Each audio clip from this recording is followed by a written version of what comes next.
আজকে রোদটা ভালোই উঠেছিল, তো সেই কারণে ভাবলাম যে আমার শাড়ি কটা তাহলে একটু রোদে দিই। তো রোদে দিতে দিতে আমার সাথে এমনটা হবে আমি ভাবতেও পারিনি। কিছুটা টাঙানোর পর দড়িটা ছিঁড়েই পড়ে গেল। আর দেখে তো আমার মাথা একদমই গরম হয়ে গেছে যে একে তো কাজ হচ্ছে না, তারপর আবার কাজ করছি সেটা ডবল খাটনি করতে হচ্ছে। তারপর আবার কি, তারপরে তো দড়িতে শাড়ি আর দিলামই না, সব শাড়ি মেঝেতে দিতে হলো।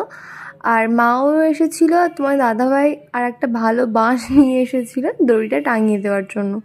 তাও ভয় আমি দড়িতে দিইনি, কারণ আবার যদি ছিঁড়ে পড়ে যায় আমাকে আবার টাঙাতে হবে। শাড়ি কটা মেলে আমার মুখের হালাতটা দেখো, পুরো ঘেমে স্নান করে গিয়েছি। তারপরে তোমার 3টে 17 ইঞ্চি পেতে শাড়ি কটা মেলে দিয়েছিলাম। ছাদের ওইদিকেও দেখো কিছু দিয়ে দিয়েছি, কারণ সব তো নিচে ধরেনি। তোরা তোমাদের সবার কি শাড়ি রোদে দেওয়া কমপ্লিট? আমাকে অবশ্যই কমেন্টে জানিও। আর এই যে শাড়িটা দেখছো, এটা কিন্তু আমার দিদার শাড়ি। কোন ফর শাড়িগুলো এনে আবার ভাঁজ করে রেখে দিলাম।